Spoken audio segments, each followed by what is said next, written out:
எதுக்கு முஸ்லீம்ஸ்லாம் தொழுகிறாங்க? எதுக்கு முஸ்லீம்லாம் தொழுகிறாங்க அப்படின்னு கேட்குறாங்க. மனிதனுக்கு ரொம்ப அற்புதமான கேள்வி. எதுக்கு தொழுகிறாங்கன்றது தொழக்கூடிய முஸ்லீம்களுக்கு கூட பல பேருக்கு தெரியாமல் தொழுகிறவங்களாம் இருக்க தான் செய்கிறாங்க. இது நல்ல அழகான கேள்வி.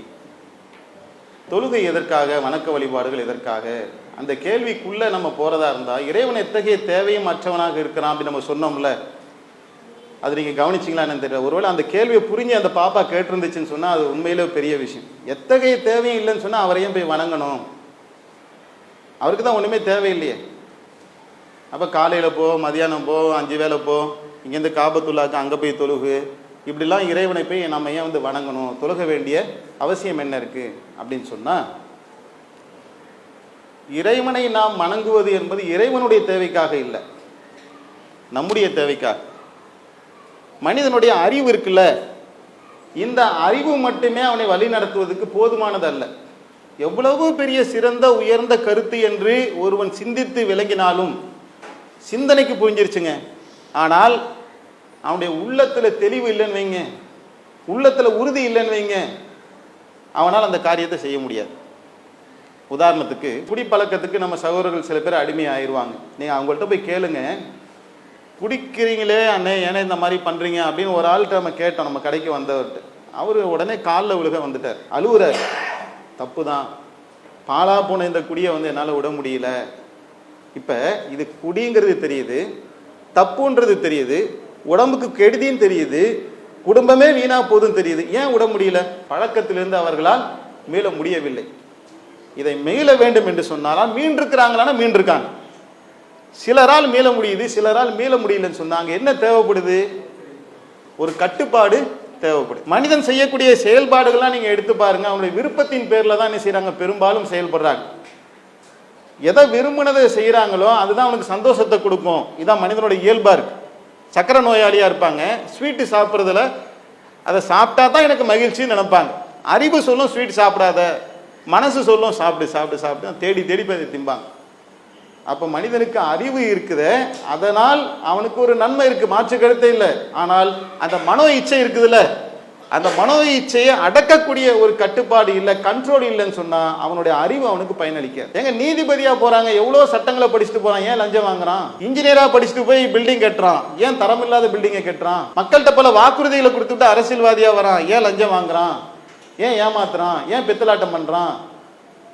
மனசு சரியில்லை. பேசும்போது நம்மளே சொல்லிக்கிறாங்கண்ணே, உன் மனசு நல்லா இல்லடா, அதான் உனக்கு இப்படி நடந்துச்சு. பேசுறோமா இல்லையா? உன் என்ன நல்லா இல்லை, உன் மனசு நல்லா இல்லை, உன் அறிவு நல்லா இல்லைன்னு என்னைக்காவது சொல்றோமா? சொல்ல மாட்டேங்கிறோம். அப்போ ஒரு மனிதனுடைய எண்ணமும் அவனுடைய மனதும் தூய்மையாக ஆக வேண்டும் என்று சொன்னால் அதுக்கு அவன் இறைவனை வழிபட வேண்டும்.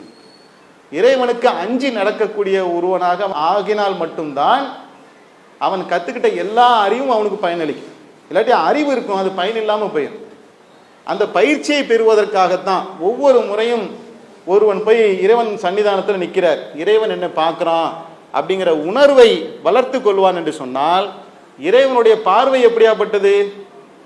இருட்டிலையும் பார்ப்பாரு, பகல்லையும் பார்ப்பார், கூட்டத்தில் இருந்தாலும் பார்ப்பாரு, தனியாக இருந்தாலும் பார்ப்பார், டேபிள் கடையில் கையை வச்சு நம்ம ஒரு லஞ்சத்தை வாங்கினாலும் பார்ப்பாரு, பொய் பேசினா தெரியும், புறம் பேசினா தெரியும், எல்லாமே என்னுடைய இறைவனுக்கு தெரியும் என்கின்ற அச்சம் ஒரு மனிதனுடைய உள்ளத்துக்குள்ள குடி கொண்டு விட்டால் அவர் நல்லவனாக இந்த உலகத்துல வாழ முடியும். இந்த பயிற்சியை பெறுவதற்காகத்தான் என்ன செய்யறாரு, அவர் 5 நேரம் தொழுகைக்கு போறார். ஏன் 3 நேரம் போனானா, 1 நேரம் போனானா? பலகீனம். மனிதனுடைய பலகீனத்தின் காரணத்தினால் அதை என்ன செய்யணும், முழுமையாக இறைவனுடைய கட்டுப்பாட்டுக்குள்ளேயே அவன் இருந்தால்தான் அவனால் என்ன செய்ய முடியும், தன்னுடைய உள்ளத்தை பாதுகாக்க முடியும் என்கின்ற எல்லா மதங்களையும் அந்த சிஸ்டம் இருக்கா இல்லையா? கடவுளுடைய வழிபாட்டில் இருக்கக்கூடிய நீங்க பாருங்க, உண்மையான ஆன்மீகவாதிகளாக இருந்தார்கள் என்று சொன்னால் அவரிடத்துல ஒரு நேர்மை இருக்கும், ஒரு உண்மை இருக்கும் அவங்ககிட்ட. அந்த ஒரு நேர்மையான உண்மையான ஒரு வாழ்க்கையை வாழ்வதற்கும் இறைவனுக்கு கட்டுப்பட்ட வாழ்க்கையை வாழ்வதற்கும் ஒரு இஸ்லாம் சொல்லக்கூடிய பயிற்சி தான் அந்த வணக்க வழிபாடுகள். நம்ம ஏற்கனவே முன்னாடி சொன்ன மாதிரி அந்த வெறும் வணக்க வழிபாடுகளை வச்சுக்கிட்டு என்ன செஞ்சிட முடியாது, சொர்க்கத்துக்கு போயிட முடியாது. அதுதான் ரொம்ப முக்கியமான பாயிண்ட்.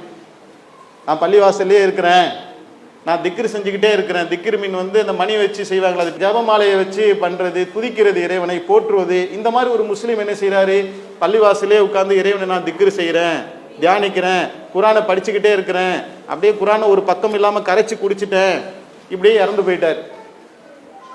இவர் சொர்க்கத்துக்கு போயிடுவாரா? கேள்விக்குறி. நீ பண்ண நமாஸ் எல்லாம், நீ படித்த குரான் எல்லாம், நீ படித்த வணக்க வழிபாடுகள் எல்லாம் எதுக்குன்னு சொன்னா ட்ரைனிங்க்கு. வாழ்க்கையில என்ன செஞ்ச? எல்லாம் பண்ணிட்டு கடையில போய் ஏமாத்தி பித்தலாட்டம் பண்ண ஒரு வியாபாரம் பண்ணிட்டியா? இந்த பண்ண எல்லாத்தையும் காலில் தூக்கி போட்டு மிதிச்சிருவேன் இஸ்லாம் சொல்லுதுங்க. எவ்வளவு பெரிய ஆச்சரியம் பாருங்க. எல்லா வணக்க வழிபாடுகளையும் தூக்கி நான் மூஞ்சிலே எரிஞ்சிருவேன். ஏன்? வியாபாரத்தில் ஏன்டா போய் சொல்ற? அதுக்கு தான் இந்த ட்ரைனிங்கு. பொண்டாட்டியை நீ மாடு அடிக்கிற மாதிரி அடிக்கிற, ஏன் தீவிரவாத செயலை செய்யற? முஸ்லீம் என்ற பேரால இருந்துகிட்டு நீ மனித குலத்துக்கு ஒரு விரோதமான செயலை செய்வாய் என்று சொன்னால் உன்னுடைய நன்மை எல்லாத்தையும் நான் அழிச்சிருவேன் இஸ்லாம் சொல்லு. அதை சுருக்கமாக விளக்குவதாக இருந்தால், முகமது நபி கிட்ட ஒரு பெண்மணியை பத்தி கேட்கிறாங்க. இறை தூதரே, ஒரு பெண்மணி இருக்கிறாங்க, இரவெல்லாம் நின்று வணங்குறாங்க, பகலெல்லாம் நோன்பு நோக்குறாங்க. நோன்பு நோக்குறாங்கன்னா என்ன? தண்ணி குடிக்காம சாப்பிடாம இறைவனுக்காக இருக்கக்கூடிய விரதம் இருக்கிறாங்க. இப்ப நம்ம பார்வையில் எப்படி இருக்கும்? என்ன ஒரு பக்திமானா இருக்கிறாங்க, நைட்லாம் கடவுளை கும்பிடுறாங்க, பகலையெல்லாம் விரதம் இருக்கிறாங்க, இப்படி ஒரு பெண்ணால் இருக்க முடியுமா அப்படின்னு நம்ம நினைப்போம்.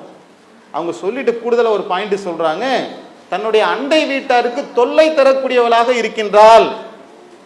இதுவும் செய்யறாங்க, அதுவும் செய்யறாங்க. அப்ப முகமது நபி சொன்னாங்க, இந்த அம்மாவுடைய நிலைமை என்ன அப்படின்னா முகமது நபியுடைய தோழர்கள் கேட்கிறாங்க.